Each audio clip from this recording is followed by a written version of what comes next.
when our brain throws out serotonin, it can learn. It can learn really well. It can learn really quickly.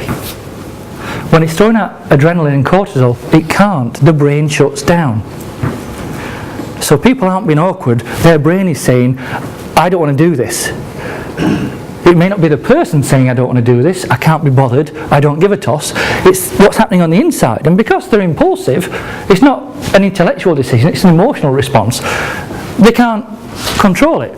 But if you get people involved in an activity at the outset where they can have a laugh, and even if they fail, or even if they get angry, or even if they get frustrated, they know there's permission there to fail. Because if you help them look at it as in failure can be a wonderful source of personal learning if you choose it to be. If you take a moment to ask me how to do something well or do it right, I'll tell you. Do your students, all of them, know that they can ask you questions and you'll give them time to think and you'll let them have that moment where asking a question isn't a weakness, it's a wonderful strength. Don't cover the silence. Because when someone's stopped talking, they're usually just about to start thinking. And when you give them that space, it's empathy at its finest. It's that bedside manner where you do have all the answers, but you don't know their questions yet. So my question for you is, where do you direct your students' brains? Is it towards possibility, opportunity, excitement, interest, fun,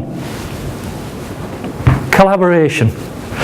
Or do you direct them towards anxiety, poor impulse control, pissed off, bored, disinterested? Where do you direct them? Because if you don't direct them one way, they could go the other. And this is the thing about pre-framing how you're going to support them. Where do I want my students' brains to be today? How can I help them be open to fun and teamwork and excitement? And having a bit of a laugh along the way. How can I help them enjoy that? But it's this thing of when the brain has clarity and when it's invited to do things rather than just told, it responds more effectively. But encouragement is a good start, isn't it, in a team? But it needs to have some structure. Guesswork is a good start point, but it's a dangerous ending if there's any learning to take place. It's this thing about find moments to help people enjoy their time with you.